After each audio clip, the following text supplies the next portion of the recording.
Es algo que en estos tiempos, hoy más que nunca, los cristianos tenemos una influencia poderosa ahí afuera en el mundo. Y ya que no predicamos y salimos a las calles y evangelizamos mucho, sí que tenemos que dar un ejemplo, un testimonio, una vivencia por medio, cómo no, de mi conducta. Yo el primero, hermanos, me hacía este examen por medio de la palabra y podía ver, hermanos, que cuánto me hace falta perfeccionar mi conducta, cuánto me hace falta crecer en mi conducta, cuánto me hace falta transformar mi conducta conforme a la nueva naturaleza y cómo más me hace falta imitando a Jesucristo. Por eso veremos la conducta cristiana a la luz de la palabra. Para ello leemos la palabra en el nombre del Padre, del Hijo y del Espíritu Santo. Amén. Hechos 16, aleluya, capítulo 25, dice así la palabra en el nombre del Padre, del Hijo y del Espíritu Santo. Amén. Pero amén, aleluya. Orando Pablo y Silas cantaban himnos a Dios y los presos les oían. Pueden tomar asiento en esta tarde. Estamos haciendo ejercicio. Todos saben, hermanos, que llegaron a Filipos, encomendados por el Espíritu Santo, y allí se encontraron con esta joven Lidia, la cual predicaron la palabra de Dios. ¿Y qué cosas, hermanos? Por predicar la palabra de Dios, fueron presos. ¿Qué cosas, Si fuera en este tiempo, pastor, no sé si muchos predicaríamos. Pero en aquel tiempo, qué valentía tenían estos hombres llenos del Espíritu Santo. Que en ese momento la iglesia no le impedía nada. Ellos predicaban y no les importaba el vituperio, el escarnio, las cárceles, los azotes, por predicar el Evangelio de la palabra. Estos hombres son metidos en el calabozo de más adentro. Y me llamó la atención algo que pone la palabra. Dice, y cantaron himnos al Señor. Es así como dice, ¿verdad, iglesia? Pues eso el Señor me llamó la atención por medio de la luz bíblica a indagar, a buscar qué significa la palabra himno. La palabra himno quiere decir fragmentos de la palabra cantados. Daros luz bíblica en esta tarde, miren. Mateo 26:30. Dice, está Jesús en la Santa Cena con sus discípulos. Después de la cena con sus discípulos, y cuando hubieron cantado el himno, salieron del monte de los olivos. Jesucristo, en esa cena pascual, que era un día antes de la Pascua, era una empezó a cantar el himno con sus discípulos. Estos himnos son los salmos 113 al 118 y es la misma palabra de Dios, la esencia de la palabra, pero cantada con notas musicales. Y en esta hora quiero decirles, es verdad que se ha predicado mucho de este tiempo que qué alabanza cantarían. Pues yo se lo puedo decir, los salmos 113 al 118. El tono no lo sé, pero bíblicamente, hermanos, lo que cantaron en esa celda fueron los himnos que mandaban como judíos en ese momento, los salmos 113 al 118. ¿Y qué hablan estos himnos acerca de la liberación cuando salió el pueblo de Israel? Empezaron a cantar, ¿y qué ocurrió en aquel lugar? Vino un gran terremoto. ¿Y qué quiero decirles algo? Lo que originó aquel terremoto no fue solamente la alabanza, no, sino que tengo que decirles, la alabanza trae liberación, pero lo que trae, hermanos, poder es la palabra de Dios. ¡Amén! Lo que originó el terremoto fue la palabra de Dios. ¡Amén! Porque la palabra de Dios viene de un vocablo griego que quiere decir dinamis, traducido es dinamita. Es la única arma, la palabra de Dios, que cuando se acciona no produce muerte, produce vida. En el nombre de Jesús. Amén. Por eso, esto viene de parte de Dios y por medio de la palabra.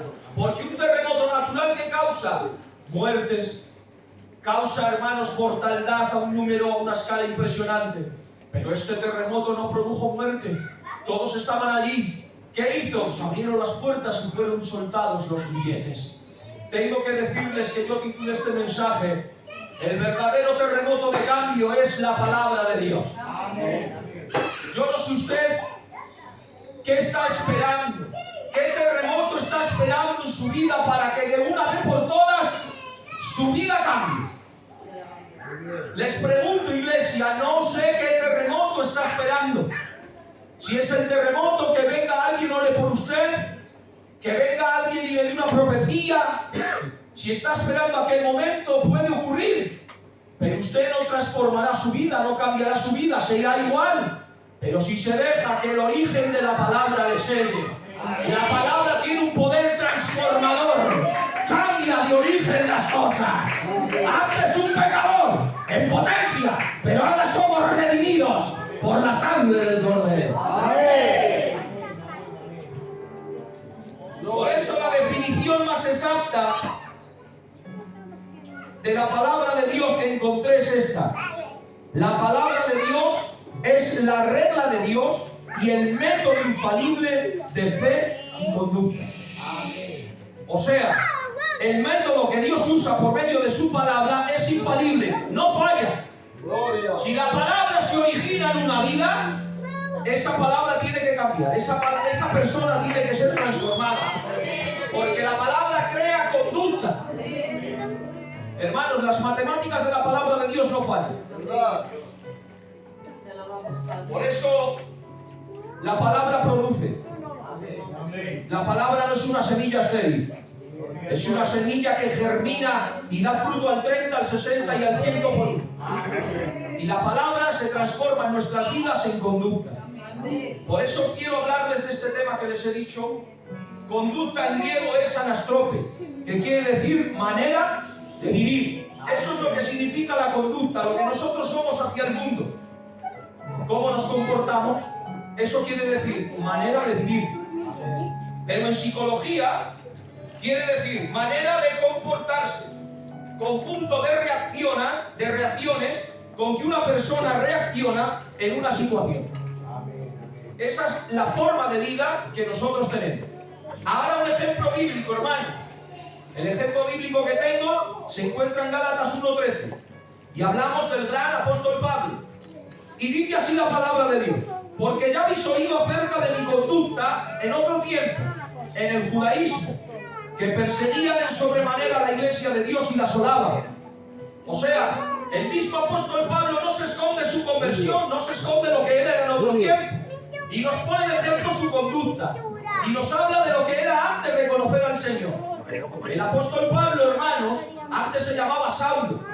Saulo fue creado por unos padres que eran artesanos en tiendas, y hermanos, este hombre fue gestado y fue, hermanos, aprendido y estudiado por una ley farisaica, helenística, y déjenme decirles, este hombre se preparó mucho, porque dice la palabra que era fariseo de fariseos. Este hombre estudió, hermanos, en la universidad judía, y no solo eso, sino que se fue a Jerusalén a estudiar a manos de Gamaliel, que era el rabino más excelente que había en aquel entonces. Este hombre le dieron el honor de darle cartas para perseguir a la iglesia. Era un honor en aquel tiempo. No a cualquiera le daban cartas para perseguir a los cristianos, pero en aquel momento era el mejor, no había otro como Saulo. ¿Y cuáles son las conductas de Saulo? Saulo es un asesino. Saulo es un perseguidor. Saulo es un hombre frío, insensible. De hecho, él estaba cuando apedrearon a Esteban. ¿No es así, tío Javi? Le apedrearon y él no tenía cañas ni sensibilidad. Le dejaron que muriera. Esa era la conducta de Pablo en otro tiempo. Pero mire, dice en Gálatas 1, 23 al 24. Miren qué texto. Solamente oían decir: aquel que en otro tiempo nos perseguía, esto es de Saulo, dice, ahora predica la fe que en otro tiempo asolaba. Y termina el texto, Diosericas, Serucas, y glorificaban a Dios en mí. Y glorificaban a Dios en mí. Pero Pablo, ¿cómo puedes decir eso? Si eres el perseguidor, si eres el asesino, ¿cómo puede ser que ahora? Es muy fuerte. sucede esto. O sea, yo veo a Juan Antonio y glorifico a Dios. O sea, la adoración que di a Dios la doy por medio de Juan Antonio. Hermano, es muy fuerte. Pero bíblicamente esto es así. Cuando una persona es transformada, cuando una persona es cambiada, veo al Juancho y veo a Dios en él. Y doy gloria a Dios por la transformación del hermano Juancho. ¿Y cuándo tuvo este cambio de conducta Pablo? Pablo, hermanos, dice en Hechos 9, ustedes saben que tiene un encuentro personal con Dios. Por el camino de Damasco. Fue alumbrado por una luz, ¿verdad? Que le quedó ciego. Y en ese momento dijo, ¿qué quieres, Señor? Y me llama algo la atención. Dice en el verso 20, o sea, de un verso para otro. Y enseguida predicaba el Evangelio. Yo me maté durante un tiempo, pastor. ¿Cómo puede ser que de un día para otro, un hombre que no tiene testimonio, un hombre que no puede presentarse al pueblo porque no le van a recibir, porque a la casa que entre sale corriendo? Pero claro, esa enseguida, hermanos, no fue un día, no fue unas horas. Vamos a la Biblia. Vamos a darle base bíblica. Gálatas 1:17. Dice la palabra: ni subí a Jerusalén a los que estaban allí, a los apóstoles, sino que me fui a Arabia y volví de nuevo a Damasco después de 3 años, pastor. O sea, es enseguida, no fue un día ni unas horas. Dice, no fui a Jerusalén donde estaban los apóstoles, no, sino que me fui a Arabia, apartado al desierto, y allí estuve 3 años. Ay, Dios mío. Donde nadie le aprendió ni le enseñó, sino que fue una revelación total de Jesucristo hacia su persona. Aquí recibió la primera parte de toda la revelación que el apóstol Pablo expuso en la palabra del Señor. Y ahora este hombre que es fariseo de fariseos, que sabe de la Torá, del Pentateuco, de los Ketubim, que sabe de los escritos mesiánicos, que sabe de los manuscritos antiguos, pero lo tiene todo descolocado, pastor. Ahora sí ubicado por medio de Jesucristo y le han lanzado todas las cosas. Y ahora, hermanos, tengo que decirles, por medio de la revelación cambió su conducta. Y el consejo que les doy en esta tarde: hay que pasar tiempo a solas con la palabra de Dios. Yo no sé cómo es tu vida, yo no sé por qué estás pasando, yo no sé la conducta que estás desempeñando, pero quiero decirte, no hay, hermanos, balas mágicas, no hay, hermanos, trucos de magia. Si quieres ser transformado, pasa tiempo a solas con la palabra. Es muy sencillo, es muy sencillo. Cuando tú estás pasando tiempo a solas con la palabra, el autor se hace patente en el momento y él es el que disfruta y te enseña. Gloria a su nombre. Aleluya. Miren, Génesis capítulo 6, 8 y 9, hablando de Noé, hay un texto, pero una traducción, lenguaje actual, que dice: sin embargo, Dios se fijó en Noé y le gustó su buena conducta. Noé siempre obedeció a Dios. Entre la gente de su tiempo no había nadie más bueno ni honrado que él. Cogemos la historia de Noé, es muy famosa, todos la saben, ¿verdad? Noé brilló en un tiempo de una forma impresionante. De hecho, Dios se fijó en Noé por su buena conducta. Pero claro, ¿en qué tiempo estamos hablando? El tiempo de Noé, hermanos, fue un tiempo caótico. Un tiempo donde el pecado dice que llegó a lo sumo. Un tiempo donde dice que el corazón de los hombres, los designios de su corazón era de continuo hacer el mal. ¿Qué quiere decir? Que hoy hacían un pecado y mañana querían inventar otro mayor para superarlo. Imagínense la maldad que había. Que dice la palabra, como en los días de Noé. Hombre con hombre, mujer con mujer. Imagínense la abominación del pecado que había en aquel entonces. Pues ole los hombres de Dios. Hubo un hombre que en aquel tiempo seguía firme, marcando la diferencia. ¿Y qué tendrán los hombres que marcan la diferencia? Que hay un Dios en los cielos que no pasa nada por alto. Y Dios desde los cielos se fija en ti y te halla justo, honrado, fiel. Por eso vive una vida que marque la diferencia. Que cada día te parezcas más a Él. Y que no te lo tenga que decir nadie. Que Dios desde los cielos persona.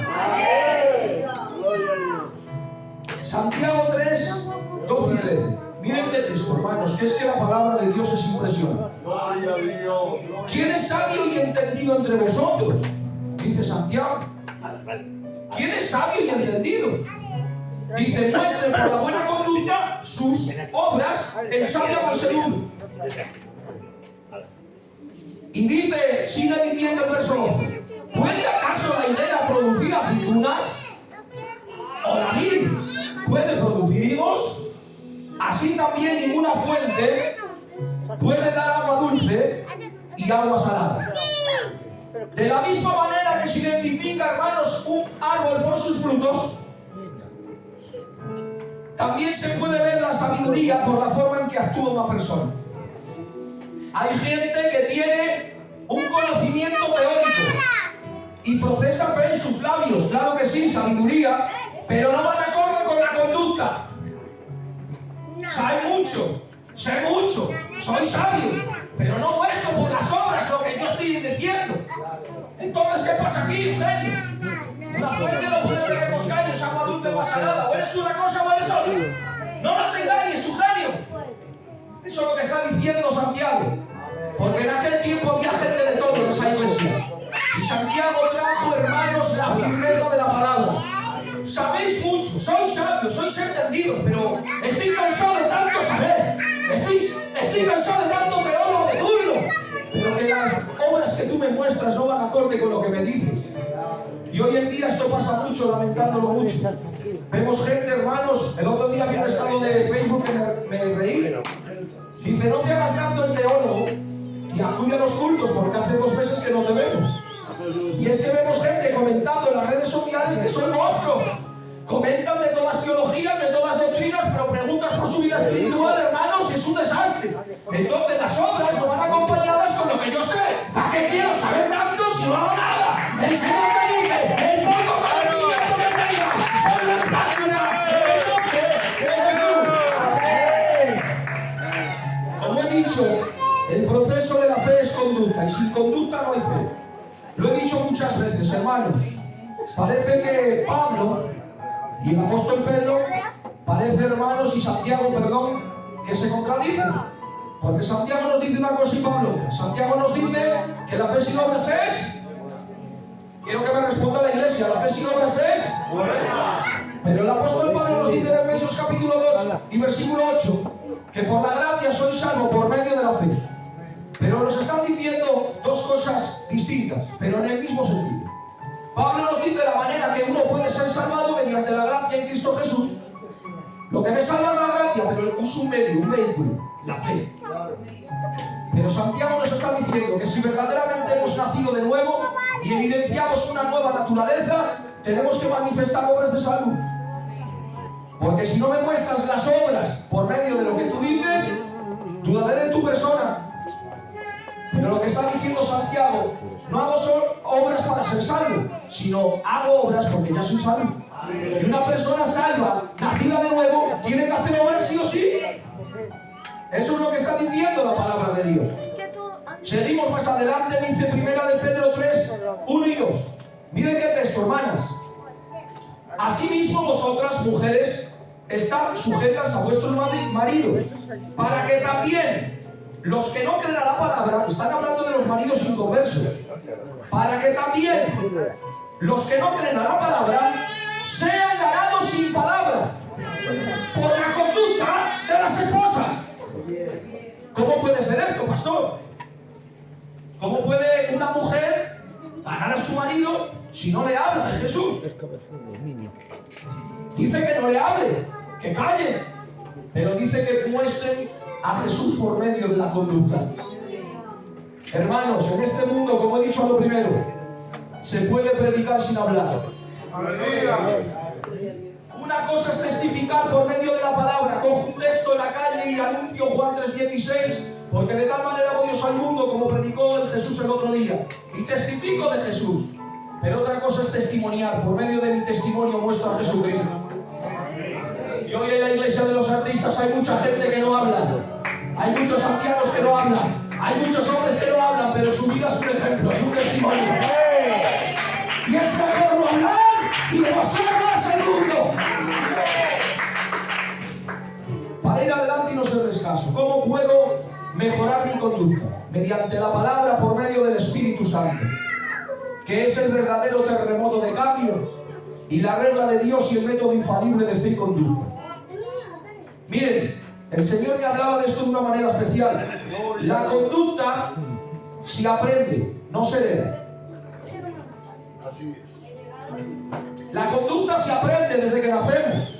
No va en los genes, no va en la genética y no se hereda. Por eso les diré, la psicología, hermanos, ha estudiado mucho acerca de este tema y ha visto algo, que en las casas más ruinosas, que no se ha dado, hermanos, derechos a los hijos, no se les ha comprado libros, no se les ha comprado ropa, no se les ha dado una buena educación, pero sin embargo han sido hombres de provecho y beneficio para la sociedad. Pero en las casas de gente millonaria, que se le ha dado recursos, dinero, libros, también han salido hijos que han sido hermanos de desperdicio, gente presa que ha caído en las drogas. ¿Cómo puede ser? Porque la conducta no va en los genes, David, no va en la genética, sino la conducta la aprendemos desde que nacemos. Base bíblica: Caín y Abel han sido criados en la misma casa, con la misma crianza, pero si se dan cuenta, la conducta de cada uno fue diferente. Lot y su mujer, ¿se dan cuenta? Si hablamos de Samuel y sus hijos, dice que Samuel dice: ninguna palabra de ti puede caer a tierra. ¿Quién era ese hombre, hermanos? Que ninguna palabra suya caía a tierra. No te veré. Pero el pueblo también le dice: tus hijos no andan por tus caminos. ¿Qué diferentes? Abián y Asa. Abián fue un rey muy malo y Asa fue un rey muy bueno. ¿Qué quiero decirles, hermanos? Que la conducta no se hereda, sino que la conducta se aprende.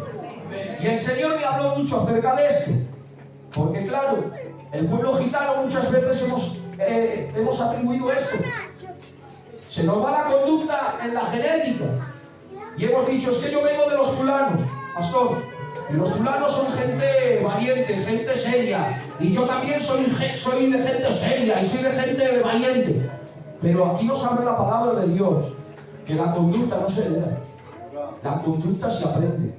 ¿Qué quiere decir? Que en esto sí que tenemos una responsabilidad humana. Y el hombre tiene voluntad y decisión. Y tú tienes la decisión de ser lo que tú quieras ser. Por eso te digo que como la conducta se aprende, también se puede desaprender. Hemos podido arrastrar conductas del mundo que no son muy agradables. Pero también te dice Dios: hoy, si tú quieres, puedes desaprender de esas conductas. Miren, había un hombre muy valiente, para que se rían, hombre. Había un hombre muy valiente que yo conocí. Un bravucón de estos que no podía ver nada, que ya saltaba. Y un día estaba detrás de un señor y empezó a pitar con el coche. Pero que estaba para un segundo el señor. Y empezó a pitar. ¡Pum, pum, pum! El señor de adelante abrió la puerta. Digo: vaya, ya la tenemos encima. Abre la puerta, pastor. No he visto un hombre más grande en mi vida. Sería un amigo de estos latinos, así, 3x4, y ha bajado con un tubo de acero. Digo: ya verás ahora, este es un valentón, vamos a tener la tarde. Golpeó en el cristal y no le dijo más.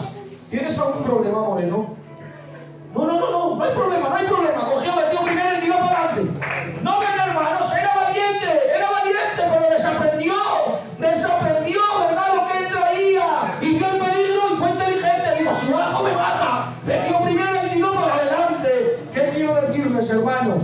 Hay conductas que hemos arraigado hasta aquí, pero no tengas, hermanos, la normalidad de atraerlas y quedártelas en el corazón. Dios te dice: te puedes quitar de esas conductas, puedes desaprender y puedes hoy más que nunca parecerte a Jesucristo. Por eso lo voy a decir bíblicamente. Colosenses 3 al 7. Dice la palabra de Dios: en las cuales vosotros también anduvisteis en otro tiempo cuando vivíais en ellas. Habla de las conductas que antes teníamos. Pero ahora dejad también vosotros todas estas cosas: ira, enojo, malicia, blasfemia, palabras deshonestas de vuestra boca. No mintáis los unos a los otros, habiéndoos despojado del viejo hombre con sus hechos, y revestíos del nuevo, el cual conforme a la imagen del que os creó, se va renovando hasta el conocimiento pleno. Aleluya. Gloria a Dios. Amén. Hermanos, esto es una obra del Espíritu Santo, la regeneración, que el Señor nos da gratuitamente y la hace Él. Pero aquí te da la responsabilidad humana. Dejad de hacer, ¿se dan cuenta? Señor. Dejad de la ira, del enojo, la vanagloria. ¿Por qué? Porque hay gente que está esperando a que Dios le quite cosas, que Dios está esperando que tú te las quites. Amén. Dios ha dejado este trabajo en ti para que tú te quites la ira, para que tú te quites el enojo, para que tú te quites la vanagloria. Y deja a Dios que actúe, pero tú también actúa conforme lo que Dios te ha mandado. No le pidas a Dios aquello que tienes que hacer tú. Tú solo imposible. Pero hoy que presento a la gente incansable llamado Espíritu Santo. Por medio de la luz que te da la palabra, el Espíritu Santo que está dentro de ti es aquel piloto que está dirigiendo el avión y te dice: por aquí vas mal, vete por aquí que vas bien. Y Él se va a encargar de que nuestras conductas sean aparejadas a lo que Dios quiere para todos nosotros. Por eso termino, hermanos. ¿Qué conducta debemos imitar? Dice Efesios 5:1: sed pues imitadores de Dios como hijos amados. Un hijo inevitablemente imita al padre. Y a un padre se le conoce, a un hijo se le conoce por su padre. Eso ha pasado muchas veces. ¿De quién es este niño? Y han dicho los ancianos: es del fulano. Lo mismo no se parece, pero su forma, su manera, delatan quién es su padre. Miren, en Mateo 14:14 vimos como Jesucristo vio a la multitud y dice: y tuvo compasión de ellos. ¿Cuánto tenemos que imitar en esta conducta? Tener compasión por la gente. Aleluya. Mateo 7:29 dice que le dijeron: este predica como el que tiene autoridad, no como las escribas. Esa conducta, si te pareces a Jesús, te va a dar autoridad. Juan 2:2. Jesús se presenta a las bodas de Canaán y Jesús comparte la alegría. ¿Cuánto nos hace falta esto, hermanos? Mostrar una conducta. Alégrate con el bien de tu hermano. Cuando tu hermano vaya bien, alégrate y muestra una buena conducta. Juan 13:5. Jesús, ay Dios mío, lavó los pies a sus discípulos, representando el menor de la casa. Lavó a Judas, que le iba a traicionar. Pero qué humildad mostró, hermanos.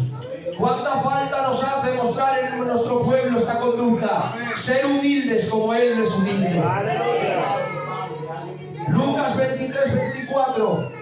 Jesús perdonaba aunque le injuriaban.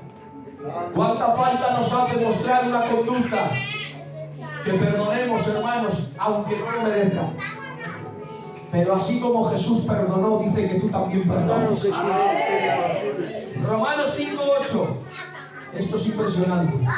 Jesús amó a todos nosotros, muriendo en la cruz del Calvario. Por eso, hermanos, nuestras conductas hoy más que nunca, si queremos marcar un hecho aquí en la historia, si queremos que nuestros hechos arrastren y no sean de estorbo, nuestras conductas tienen que parecerse a la de Jesucristo. Cada día deja al Espíritu Santo, por favor, que obre en tu vida. Él cada día te habla, Él cada día te enseña, te guía. Pero hay veces que nosotros cerramos las puertas al Espíritu Santo y ponemos candados. Pero hoy Dios te dice: déjame trabajar en tu vida. Yo quiero formarte, quiero que te parezcas cada día más a Jesucristo. Que se quiten las obras de la carne y se muestren los dones del Espíritu, los frutos del Espíritu en tu vida. Eso es a lo que Jesús ha venido. Por eso vamos a cerrar los ojos y vamos a pedir al Espíritu Santo, yo el primero, que el Señor eduque mi conducta, que me ayude cada día a parecerme más a Jesús. Por favor, todos oramos.